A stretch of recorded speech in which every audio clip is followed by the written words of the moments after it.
ඛනිජ ඉන්ධන ඇතුළු ස්වභාවික සම්පත්තිය වලින් නාට්‍ය වුවද ලිබියාව යනු 60 දශකයේ අවසන් වන විටත් අන්ත දුගීභාවයේ ගිලී සිටි රාජ්‍යයක්. ඊට බෙහෙවින්ම හේතු වූයේ එරට සතු සියලු සම්පත් බටහිර බලවතුන් විසින් සූරා කනු ලැබීමයි. මෙම යථාර්ථය වෙනස් කොට රට ගිලී සිටි අන්ත දුගීභවින් ක්‍රමානුකූලව මුදා ගන්නට වයස අවුරුදු 27 දී එරට බලය පැහැරගත් කර්නල් මුවම්මර් ගඩාෆි කටයුතු කරමින් සිටියා. ඉතාම කාර්යශූර පාලනයක් ගෙන ගියද ඔහු තුළ වූ බටහිර විරෝධයත් ඊශ්‍රායලයේ සම්බන්ධයෙන් අනුගමනය කළ ප්‍රතිපත්තිය සහ අප්‍රිකානු මුස්ලිම් රාජ්‍යයන් ඒකරාශී කරමින් ගෙන ගිය වැඩපිළිවෙලත් ඔහුට එරෙහිව අලුත් සතුරන් පිරිසක් නිර්මාණය වන්නට හේතු වුණා. එවන් තත්ත්වයක් තුළ ඇමරිකාවේ බලයට පත් වූ රොනල්ඩ් රේගන් මෙම තරුණ අප්‍රිකානු නායකයා දෙස බැලුවේ කිසිදු පහන් හැඟීමකින් නොවේ. එය අනුව ඔහුව බහුදේශපාලනික චිත්‍රයෙන් මකා දැමීම කෙරේ ඇමරිකානු පාලන තන්ත්‍රයේ අවධානය යොමු වුණා. ඉස්ලාම් ත්‍රස්තවාදය පෝෂණය කිරීම සම්බන්ධයෙන් ගඩාෆිට එරෙහිව එල්ල වී තිබූ චෝදනා ඇමරිකානු අභිලාෂයට සුජාතභාවය ලබා දීමට හොඳ හැටි ප්‍රමාණවත්. වසර ගණනාවක් මුළුල්ලේ සූක්ෂමව තොරතුරු ඒකරාශී කිරීමෙන් අනතුරුව ගඩාෆි ඉලක්ක කරමින් ලිබියාව තුළට දරුණු ගුවන් ප්‍රහාර මාලාවක් එල්ල කරන්නට ඇමරිකානුන් කටයුතු කළේ ඒ අනුවයි. ප්‍රහාරයට ලක් වූ කූඩාරමක ඒ මොහොතේත් ඔහු රැඳී සිටි බව තහවුරු කරනු ලැබුවද දිවි බේරා ගන්නට ගඩාෆි සමත් වූයේ සියල්ලන් පුදුමයට පත් කරමින්. සැබෑ ලෙසම ඔහුව මරා දැමීමට වසර 25කට පෙර ආතුව ඇමරිකානුන් දියත් කළ අසාර්ථක වූ ගඩාෆි ඝාතන තැත පිළිබඳ ඔබ කිසිදා නැසූ කතා පුවතයි මේ.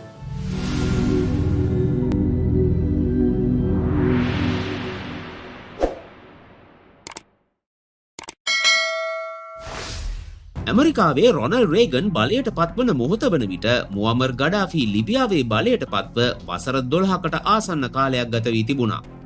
ගඩාෆි ඊශ්‍රායලයට එරෙහිව පලස්තීන සන්නද්ධ කණ්ඩායම් වලටත් සිරියාවේ ක්‍රියාත්මක කල්ලිවලටත් සහාය දක්වන බව ඇමරිකානු බුද්ධ්‍යංශ දැන සිටියා. ඒ අනුව ඇමරිකානු පාලන තන්ත්‍රයට ගඩාෆි අභියෝගයක් වශයෙන් දෘශ්‍යමාන වීම පුදුමයක් නොවේ. මේ හැරුණු කොට ලිබියාව වර්ෂ 1978 පමණ හිඳ අසල්වැසි චැඩ් රාජ්‍යයත් සමගින් යුද වැදී සිටීමද ඇමරිකානුන්ගේ සතුටට හේතු වූයේ නැහැ. එක් පසකින් චැඩ් රාජ්‍ය යුරේනියම් බහුලව සතු රටක් වීමත් අනෙක් පසින් ලිබියාව න්‍යෂ්ටික ශක්තිය හිමි කර ගන්නට මාන බලන බවට ඇමරිකානුන් සැක කිරීමත් හේතුවෙන් ගඩාෆි කෙරේ ඇමරිකානුන් තුළ වූ නොපහන් හැඟීම තවදුරටත් උත්සන්න වුණා. යුරේනියම් සහ න්‍යෂ්ටික ශක්තිය අතර ඇති අවියෝජනීය සම්බන්ධය පිළිබඳව මා අමුතුවෙන් පැහැදිලි කළ යුතු නැහැ. ඉහතකී කාරණාවන්ට අමතරව අරාබි සහ උතුරු අප්‍රිකානු මුස්ලිම් රාජ්‍යයන් ඒකරාශී කරමින් පොදු සන්ධානයක් ගොඩනැගීම කෙරේ ගඩාෆි ක්‍රියාත්මක වීමද කලාපී ඇමරිකානු අභිලාෂයන් හා නොපෑහීම පුදුමයක් නොවේ. ඒ අනුව එවක ඇමරිකාවේ රාජ්‍ය ලේකම් ඇලෙක්සැන්ඩර් හේග් ගඩාෆිව පාලනය කිරීම සඳහා ක්‍රියාත්මක විය යුතු බව තරයේ විශ්වාස කළා. CIA සංවිධානයෙන් විවිධ හේතු මත පහ කරනු ලැබූ එඩ්වින් පී විල්සන් සහ ෆ්‍රැන්ක් ඊ ටර්පිල් යන ඔත්තුකරුවන් දෙදෙනා යොදා ගනිමින් ත්‍රස්ත සංවිධාන බිහි කරන්නට ගඩාෆි ක්‍රියාත්මක වෙමින් සිටින බව හේග් විශ්වාස කිරීමත් ඔහුගේ මතය තවදුරටත් තහවුරු කරන්නට ඇති. මෙවන් වාතාවරණයක් තුළ වර්ෂ 1985 දෙසැම්බර් මාස 27 වනදා ඉතාලියේ සහ ඕස්ට්‍රේලියාවේ පිහිටි ගුවන් තොටුපළ 7ක් ඉලක්ක කරමින් පුළුල් ප්‍රහාර මාලාවක් එල්ල වුණා. මෙය ඉස්ලාම් ත්‍රස්තවාදීන් විසින් දියත් කරනු ලැබූ ප්‍රහාරයක් බව සැලකුණ අතර එහි අභිලාෂය වූයේ පලස්තීන විමුක්ති ව්‍යාපාරයට සහාය පළ කිරීමයි. කෙසේ වෙතත් අපගේ මාතෘකාවට අදාළව මෙම ප්‍රහාරය වැදගත් වන්නේ ජර්මනිය, ඉතාලිය සහ අයර්ලන්තයේ ක්‍රියාත්මක වාමාංශික සන්නද්ධ කල්ලිවලට සහාය පළ කරන බව ගඩාෆි ප්‍රසිද්ධියේම ප්‍රකාශ කිරීමයි. ලිබියාව තුළ තම පාලනයට එරෙහිව ක්‍රියාත්මක කොටස් වලට සහාය දැක්වීම ඊට හේතු වශයෙන් ඔහු සඳහන් කළා. ලිබියාව මධ්‍යධරණී මුහුදට මුහුණලා පිහිටීමත් බටහිරයන්ගේ අවධානය ලිබියාව කෙරේ යොමු වන්නට ප්‍රධානතම හේතුවක්. ඉන්ධන සැපයුම් මධ්‍යස්ථාන සහ වරාය රාශියක් පිහිටා ඇති එම ද්‍රෝණිය ලිබියාවේ භෞමික සමුද්‍රීය කලාපයක් වශයෙන් එසේත් නැතිනම් ටෙරිටෝරියල් වෝටර්ස් වලට අයත් කොටසක් වශයෙන් නම් කරන්නට ගඩාෆි 1973 දී කටයුතු කිරීම ඇමරිකානුන් අනුමත කළේ නැහැ. එම නිසා 70 දශකයේ පුරාම ඇමරිකාවත් ලිබියාවත් අතර ඒ සම්බන්ධයෙන් අවස්ථා ගණනාවකදී ගැටුම් ඇති වුණා. ගඩාෆි විසින් ලයින් ඔෆ් ඩෙත් එසේත් නැතිනම් මරණයේ රේඛාව යනුවෙන් සීමාවක් පනවා එය තරණය කරන්නට තරම් එඩිතර වන ඕනෑම අයෙකුට එරෙහිව පහර දෙන්නට පසුබට නොවන බවත් ප්‍රකාශ කොට තිබීම ගඩාෆිගේ ආකල්පවල ස්වභාවයත් ඉන් නිර්මාණය කළ ආරවුලේ තරමත් ප්‍රදර්ශනය කරන්න. මෙය මූලික කරගනිමින් වර්ෂ 1981දී දෙපාර්ශවය අතර සැලකිය යුතු තරමේ ගැටුමක් ඇති වුවද මහා පරිමාණ ආරවුලක් දක්වා එය දුරදිග ගියේ නැහැ. කෙසේ වෙතත් සැතපුම් දහස් ගණනක් එපිටින් සිටින ඇමරිකාවට මධ්‍යධරණී සාගරයේ පිහිටි සමුද්‍රීය කලාපයක් සම්බන්ධයෙන් දැඩි උනන්දුවක් ඇතිවන්නේ ඇයිදැයි ඔබ අවබෝධ කරගන්නවා ඇති. විශේෂයෙන්ම නිරව යුද සමය වූ මෙසමයෙහි මෙම සමුද්‍රීය කලාපය සෝවියට් දේශයට අභියෝග කිරීම සඳහා අත්‍යවශ්‍යම සමුද්‍රීය කලාපයක් බවට පත්ව තිබූ බව ඔබගේ අවධානයට ගත යුතු කරුණක්. මෙකී තත්ත්වයෙහි වැදගත් සන්ධිස්ථානයක් සනිටුහන් කරමින් වර්ෂ 1986 මාර්තු මාසයේ ඇමරිකානු නාවික හමුදාව ගුවන්යානා ප්‍රවාහන නෞකාවලින්ද සමන්විත කැරියර් ස්ට්‍රයික් ෆෝස් එකක් සිඩ්රා ද්‍රෝණියට මෙපිටින් ස්ථානගත කරන්නට කටයුතු කළා. එහිදී ලිබියාවෙන් ප්‍රකාශයට පත්ව ඇති භෞමික සමුද්‍ර තීරය වෙත පිවිසෙන්නට කටයුතු කළ ඇමරිකාව ලිබියානු වෙරළට නාවික සැතපුම් 12කට මෙපිටින් තම නෞකා ස්ථානගත කරන්නට වුණේ පැහැදිලිවම ගඩාෆිව ගැටුමකට කැඳවාලමින් බව පැහැදිලි. කෙසේ වෙතත් එම පියවර හරහා ජාත්‍යන්තර නාවික නීතිය මගින් අනුමත කොට ඇති ජාත්‍යන්තර නාවික තීරය සඳහා පනවා ඇති පොදු නීතිය උල්ලංඝනය නොවන බවට ඇමරිකාව අවධාරණය කළා. ගඩාෆිගේ නියමය වූයේ ලිබියානු වෙරළෙහි සිට නාවික සැතපුම් 62ක් එනම් සමස්ත සිඩ්රා ද්‍රෝණියම තම භෞමික සමුද්‍රීය කලාපයට අයත් බවයි. කෙසේ හෝ වේවා මින් උරණ වූ ගඩාෆි සිඩ්රා ද්‍රෝණියේ ආක්‍රමණශීලී සංචරණ සිදු කිරීම සඳහා ලිබියානු නාවික හමුදාවට අණ කළා. ඒ ඇමරිකානුන් මරණයේ රේඛාව තරණය කළ බව පවසමින් එහිදී දෙපාර්ශවය අතර තරමක උණුසුම් අවිගැටුමක් සිදු වුවද එම ගැටුම් දික් ගැසුනේ නැහැ. ඉන් අනතුරුව ලිබියාව සහ ගඩාෆිට තීරණාත්මක අන්දමින් බලපානට සිදු වූ සිදුවීමක් 1986 අප්‍රේල් මාස 5 වනදා බටහිර ජර්මනියෙන් වාර්තා වුණා. එදින ලා බෙලේ නම් රාත්‍රී සමාජ ශාලාවට දැවැන්ත ත්‍රස්ත ප්‍රහාරයක් එල්ල වූ අතර ඉන් පුද්ගලයන් තිදෙනෙකුට දිවි අහිමි වුණා. තුවාල ලැබුවන් ගණන කියවෙන්නේ 229ක් හැටියටයි. කෙසේ හෝ වේවා දිවි අහිමි වූවන් අතරින් දෙදෙනෙකුම ඇමරිකානුන් වූ අතර තුවාල ලැබුවන්ගෙන්ද 79 දෙනෙකුම ඇමරිකානුන්. එබැවින් එය ඇමරිකාවට කිසිසේත්ම ඉවත බලාගෙන සිටිය හැකි සිදුවීමක් වූයේ නැහැ. එම නිසා බටහිර ජර්මානු බලධාරීන් හැරුණුකොට ඇමරිකානුන්ද සිදුවීමට අදාළ විමර්ශන ආරම්භ කළ අතර බලාපොරොත්තු නොවූ ආකාරයේ තොරතුරු රැසක් ඉන්හෙළි වුණා. ප්‍රධාන වශයෙන්ම එම ප්‍රහාරය ගඩාෆි පාලන තන්ත්‍රයේ මෙහෙයවීමෙන් දියත් කළ එකක් වූ බවයි ඇමරිකානුන් මෙන්ම බටහිර ජර්මානුන්ද ප්‍රකාශ කළේ. ඒ බව තහවුරු කිරීම සඳහා නැගෙනහිර ජර්මනියේ සිට ක්‍රියාත්මක වූ ලිබියානු ඔත්තු සේවා ඒජන්තයින් ප්‍රහාරයට අදාළව සිදු කළ කේබල් සංනිවේදන සොයා ගන්නටත් ඔවුන් සමත් වුණා. එපමණක්ම නොව වර්ෂ 1990 දී බටහිර සහ නැගෙනහිර ජර්මනි යලි ඒකාබද්ධ වූ පසුව නැගෙනහිර ජර්මනියේ පැවති ස්ටාසි පොලිසියේ ලේඛන හරහාද මේ බැව් සනාථ කරන සාක්ෂි හමු වූ බවත් සඳහන්. ඒ අනුව මෙම ප්‍රහාරය ලිබියාවේ වැඩක් බවත් එය සිඩ්රා ද්‍රෝණියේ ඇමරිකානු ක්‍රියාකාරීත්වයට එරෙහිව දියත් කරනු ලැබුවක් බවත් තහවුරු වුණා. ඒ අනුව ලිබියාව තුළ හඳුනාගත් ඉලක්ක කිහිපයක් වෙත ප්‍රහාර එල්ල කරන්නට ඇමරිකානු ආරක්ෂක බලධාරීන්ගේ අවධානය යොමු වුණා. එම අදහස සිඩ්රා ද්‍රෝණිය ආශ්‍රිත ගැටුමෙහි සහ ලා බෙලේ බෝම්බ ප්‍රහාරයේ ඍජු ප්‍රතිඵලයක් වුවද ඇමරිකානුන් එවන්නකට සූදානම් වන්නට වූයේ මින් මාස කිහිපයකටම පෙර ආතුව සිටයි. මින් මාස 8කට පමණ ඉහත එනම් වර්ෂ 1985 අගෝස්තු මාසයේ ඇමරිකානු ගුවන් හමුදාවේ 23 වන බෝම්බ හෙළීමේ බලගණය විශේෂ පුහුණුවක් ආරම්භ කොට තිබුණා. ඒ B-52H මාදිලියේ ගුවන් යානා කාර්ය මණ්ඩල 6ක් වෙනුවෙන්. එහිදී එම යානාවන් යොදා ගනිමින් low level conventional bombing සිදු කරන ආකාරය, එසේත් නැතිනම් පහත් උසවලදී සම්මත ආකාරයේ බෝම්බ හෙළීමේ මෙහෙයුම් සිදු කිරීම පුහුණු කරවනු ලැබුවා. එමෙන්ම ඉතිහාසයේ පළමු වතාවට B-52 යානාවන් පැදවීම සඳහා රාත්‍රී දෘශ්‍ය උපාංග භාවිතා කරනු ලැබුවේද මෙම පුහුණුව අතරතුරයි. උතුරු ඩැකෝටාවේ පිහිටි ගුවන් හමුදා කඳවුරක් කේන්ද්‍ර කරගනිමින් සිදු කළ මෙම පුහුණුවීම් සඳහා මාක් 117 වර්ගයේ බෝම්බ යොදාගෙන තිබූ අතර තත්පර ගණනක් තුළ ඉතාම නිවැරදිව එකම ඉලක්කයකට බෝම්බ 100 ගණනක් පතිත කරවිය හැකි තරමටම මෙම පුහුණුව මාස 6ක පමණ කාලයක් මුළුල්ලේ සිදු කළ බවත් සඳහන්. ඩැකෝටාවෙන් ගුවන් ගතවන යානා සජීවී බෝම්බ හෙළීම සඳහා භාවිතා කර ඇත්තේ නිවාඩා සහ යූටා යන ප්‍රදේශවල පිහිටා ඇති හුදකලා වූ ගුවන් බෝම්බ හෙළීමේ වෙඩිපිටි කිහිපයක්. මේ ආකාරයෙන් ලිබියාවට පහර දීම සඳහා B-52 යානා යොදා ගන්නට සැලසුම් කළද ලිබියානුන් සතුව SA-6 වර්ගයේ ගුවන් යානා නාශක මිසයිල පැවතීම යම් තර්ජනයක් වුණා. එම නිසා ඒ වන විට අතිශය නවීන සහ ලෝකයන් නොදුටු ආකාරයේ ප්‍රහාරක යානාවක් වූ F117 නයිට් හෝක් යානා ලිබියාවට පහර දීම සඳහා යොදා ගන්නට ඇමරිකානුන් පෙළඹුණා.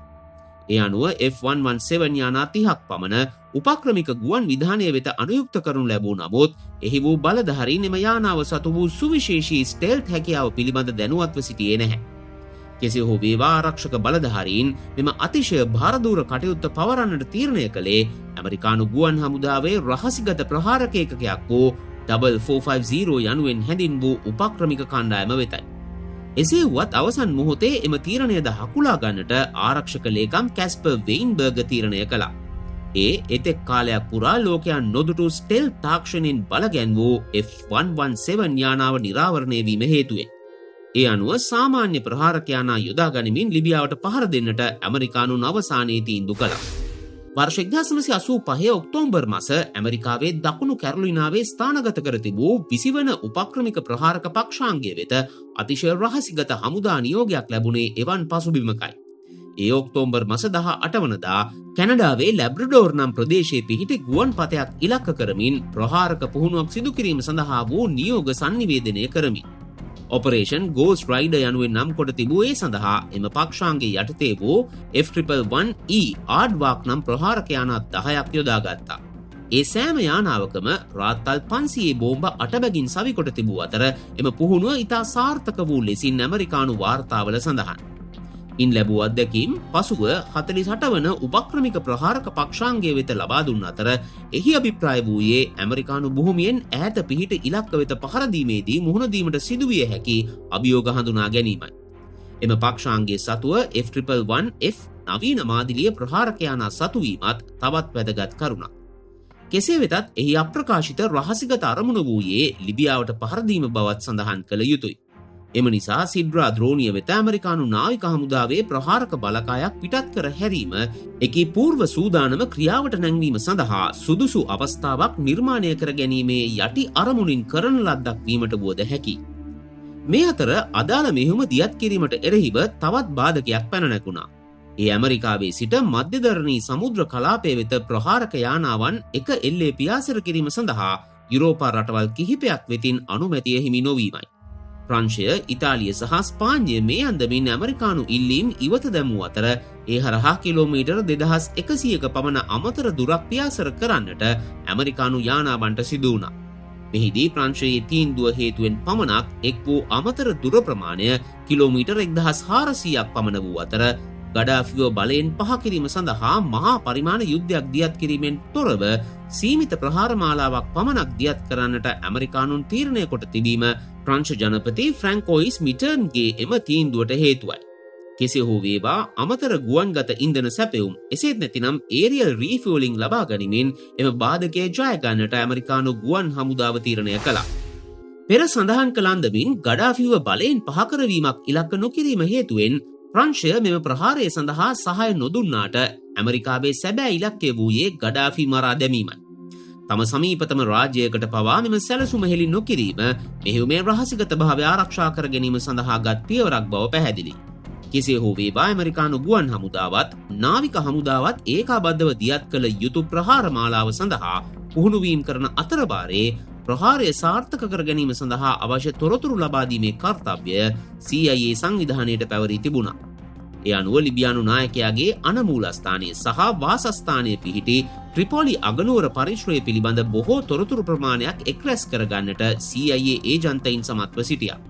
එනමුත් ගඩාෆි යන එන තැන්, ඔහු රැඳී සිටින තැන් ආදිය නිවැරදිවම දැනගැනීමේ හැකියාවක් CIA සංවිධානයටද තිබුණේ නැහැ. එබැවින් කලාපීය චරපුරුෂ සේවාවන්හි කෙළපැමිණි ඇමරිකාවේ අතිජාත මිතුරා වූ ඊශ්‍රායලයේ සහාය පතන්නට CIA සංවිධානය මෙහිදී කටයුතු කළා. ඒ හරහා ගඩාෆිගේ අනමූලස්ථානයට යාබදව පැවති తాවකාලික අට්ටාලයක් සම්බන්ධයෙන් තොරතුරු අනාවරණය කරගන්නට හැකි වූ අතර ගඩාෆි දවසේ බොහෝ වේලාවක් එහි රැඳී සිටින බවද දැනගන්නට හැකි වුණා. එනමුත් ගැටලුව වූයේ ගඩාෆි එහි සිටින වේලාවක් තහවුරු කරගෙන ඒ නිමේෂයේදීම ප්‍රහාරය එල්ල කිරීමයි. ඒ අනුව ගඩාෆිගේ ට්‍රිපොලි මූලස්ථානය නිරීක්ෂණය කළ හැකි අන්දමින් తాවකාලික නිරීක්ෂණ පොලක් අටවා ගන්නට ඊශ්‍රායලයේ මොසාඩ් ඒජන්තයින් කටයුතු කළා. ඒ හරහා ගඩාෆි පුරුද්දක් වශයෙන් කරන දේවල් සහ දිනචර්යාවේ යම් යම් රටා හඳුනා ගන්නටත් ඔවුන් සමත් වූ බැව් සඳහන්. මෙයාකාරයෙන් බොහෝ තොරතුරු ප්‍රමාණයක් ඒකරාශී කළ ඇමරිකානුන් ගඩාෆි ඝාතනය කර දැමීම සඳහා ගුවන් සහ නාවික ඒකාබද්ධ ප්‍රහාරයක් සැලසුම් කළා. වර්ෂ 1986 මාර්තු මාසයේ වන විට සිඩ්රා සමුද්‍ර සන්ධිය වෙත ඇමරිකානු නාවික හමුදා ප්‍රහාරක බලකායක් පැමිණියේ ඇයිදැයි ඒ අනුව ඔබ අවබෝධ කරගන්නවා ඇති. මෙහෙයුම දියත් කිරීම සඳහා අප්‍රේල් 15 වනදා දිනය යොදාගත් අතර ඊට ඔපරේෂන් එල් ඩොරාඩෝ කැන්යන් යන නම ලබා දුන්නා. ප්‍රධාන ප්‍රහාරක යානා වශයෙන් යොදාගත්තේ F111 සහ A6 ඉන්ට්‍රූඩර් වර්ගයේ යානාමාදිලි ද්විත්වයයි. එවක ඇමරිකානු හමුදා සතුව පැවති රාත්‍රී කාලයේ නිවැරදිව ඉලක්ක ලබා ගැනීමේ හැකියාවෙන් යුත් එකම යානා දෙවර්ගය මේවා වීම ඊට හේතු වුණා. ඒ අතරින් F111 යානා බ්‍රිතාන්‍යයේ පිහිටි අපර් හේෆර්ඩ් නම් ඇමරිකානු ගුවන් කඳවුරෙන් මෙහෙයුමට එක් වෙද්දී A6 යානා ගුවන් යානා ප්‍රවාහන නෞකාවලින් ගුවන් ගත වන්නට නියමිතව තිබුණා. ඉලක්ක ලබා ගන්නා මෙම යානාවල සහාය පිණිස රේඩාර් ආදිය නොමග යැවීමේ හැකියාවෙන් යුත් ඉලෙක්ට්‍රොනික වෝෆෙයා යානාවන් සහ බ්‍රිතාන්‍යයෙන් ගුවන්ගත වූ යානාවන්ට ඉන්ධන සැපයීමේ ටෑංකර් යානාවන් කල්වේලා ඇතිවම ගුවන්ගත කර තැබීම සැලසුමයි. ඒ හැරුණුකොට සයිප්‍රසයේ පිහිටා තිබූ බ්‍රිතාන්‍ය ගුවන් හමුදා කඳවුරක්ද හදිසි අවස්ථාවකදී භාවිතා කිරීම සඳහා සැලසුම් කොට තැබුවේ ගුවන් යානාවල ඇතිවිය හැකි හදිසි කාර්මික දෝෂ යනාදිය සැලකිල්ලට ගනිමි. සියල්ල නියමාකාරව සැලසුම් කිරීමෙන් අනතුරුව මෙහෙයුම දියත් කිරීමේ දිනය උදා වුණා. ලිබියානු වේලාවෙන් අප්‍රේල් 15 වනදා උදා වී තිබුණ නිමේෂයක් ප්‍රහාරය එල්ල කිරීම සඳහා නියම කරගෙන තිබුණද ඒ වෙනුවෙන් හෝරා කිහිපයකට පෙර ආතුව බොහෝ ගුවන් යානා ගුවන්ගත විය යුතුව තිබූ බව ඔබට වැටහෙනවා ඇති. ඒ අනුව ග්‍රීනිච් මධ්‍ය වේලාවෙන් අප්‍රේල් 14 වනදා පස්වරු 6:36ට F111 යානා බ්‍රිතාන්‍යයේ අපර් හේවර්ඩ් ගුවන් හමුදා කඳවුරෙන් ගුණට නැගුණා. හෝරා කිහිපයක් ගතවන තැන එම යානා මධ්‍යධරණී මුහුදු කලාපයට අවතීර්ණ වූ අතර එහි වූ ඇමරිකානු ගුවන් යානා ප්‍රවාහන නෞකාවලින් ගුවනට නැගුණ ගුවන් ප්‍රහාරක යානාවලින් F111 යානාවලට ආරක්ෂාව සපයන්නට වුණා. ඒ F111 යානා ගොඩබිම් ප්‍රහාරක කර්තව්‍ය සඳහා විශේෂයෙන්ම නිපදවා තිබූ යානා වීම නිසයි. කිසියම් හේකින් ඒවාට ප්‍රහාරයක් එල්ල වූයේ නම් ඒවා සතු සීමිත ගුවන් ප්‍රහාරක හැකියාව ආත්මාරක්ෂාව සලසා ගන්නට හෝ ප්‍රමාණවත් වන්නේ නැහැ. මේ වන විට ලිබියාවට අප්‍රේල් 15 වනදා උදා වී තිබුණා. ඊශ්‍රායලයේ මුසාඩ් ඔත්තුකරුවන් තවමත් ගඩාෆිගේ අන මධ්‍යස්ථානයේ දෙස අවධානය යොමා සිටින අතර ගඩාෆි මධ්‍යම රාත්‍රිය පසුවන තුරුමත් ඉහතකී අට්ටාලයටම වී යම් යම් කාර්යයන්හි නිරතව සිටින බවත් දැකගත හැකි වුණා. එමගින් පෙන්ටගනයේ සිට ප්‍රහාරය මෙහෙවන ඇමරිකානු ඉහළ නිලධාරීන්ට ලැබුණේ ඉහළ ආත්ම විශ්වාසයක්. ගඩාෆි අට්ටාලය තුලවන බවට වූ අවසන් මීළඟ තහවුරු කිරීමත් ලැබුණ අතර ප්‍රහාරය දියත් කිරීම සඳහා ඊටත් වඩා විශ්වසනීය තොරතුරක් අපේක්ෂා කළ නොහැකි. එබැවින් මොසාඩ් ඒජන්තයන්ට අදාළ ස්ථානයේ නිවත්වන ලෙස උපදෙස් ලැබුණේ ප්‍රහාරය හේතුවෙන් ඔවුන්ට වුවද අනතුරක් සිදුවිය හැකිව තිබූ නිසයි. මෙම අවසන් තහවුරු කිරීම ලැබෙන විට වේලාව පාන්දර 1 පසු වී විනාඩි 20ක් වුණා. පෙන්ටගනය මෙන් වර්ජිනියාවේ ලැංග්ලී පිහිටි CIA මූලස්ථානය කාර්යබහුල නොවුනද එහි ප්‍රධානියා ඇතුළු ඉහළම නිලධාරීන් තිදෙනෙකු මදුවිතක් තුලගාමින් සිටියේ වසර ගණනාවක තම ප්‍රයත්නයේ අග්‍රඵලය පිළිබඳ වූ පුවත අපේක්ෂාවෙන්. පාන්දර 1:54 කනිසමට මූලික ප්‍රහාරය ආරම්භ වුණා. එහිදී ක්‍රියාත්මක වූ ඇමරිකානු නාවික හමුදාවේ F-18 Hornet සහ A-7E යානාවලින් ලිබියානු ගුවන් ආරක්ෂණ පද්ධති ඉලක්ක කළේ ගොඩබිම් ප්‍රහාරක යානා වලට එල්ලවිය හැකි තර්ජන අවම කරමින්. තවද විනාඩි 6ක් ගතවන තැන ප්‍රධාන ප්‍රහාරය ආරම්භ වූ අතර F111 යානා ලබා දුන් ඉලක්ක වෙත තමන් රැගෙන ගිය මාරක බෝම්බ පතිත කිරීම ආරම්භ කළා. ලිබියානු වේලාවෙන් හරියටම පාන්දර 2 කනිසමට ආරම්භ වූ ප්‍රහාරය විනාඩි 12ක් පුරා සිදු වූ අතර ත්‍රිපෝලි සහ බෙන්ගාසි යන නගරවල තෝරාගත් ඉලක්ක සියල්ලටම පහර එල්ල වුණා.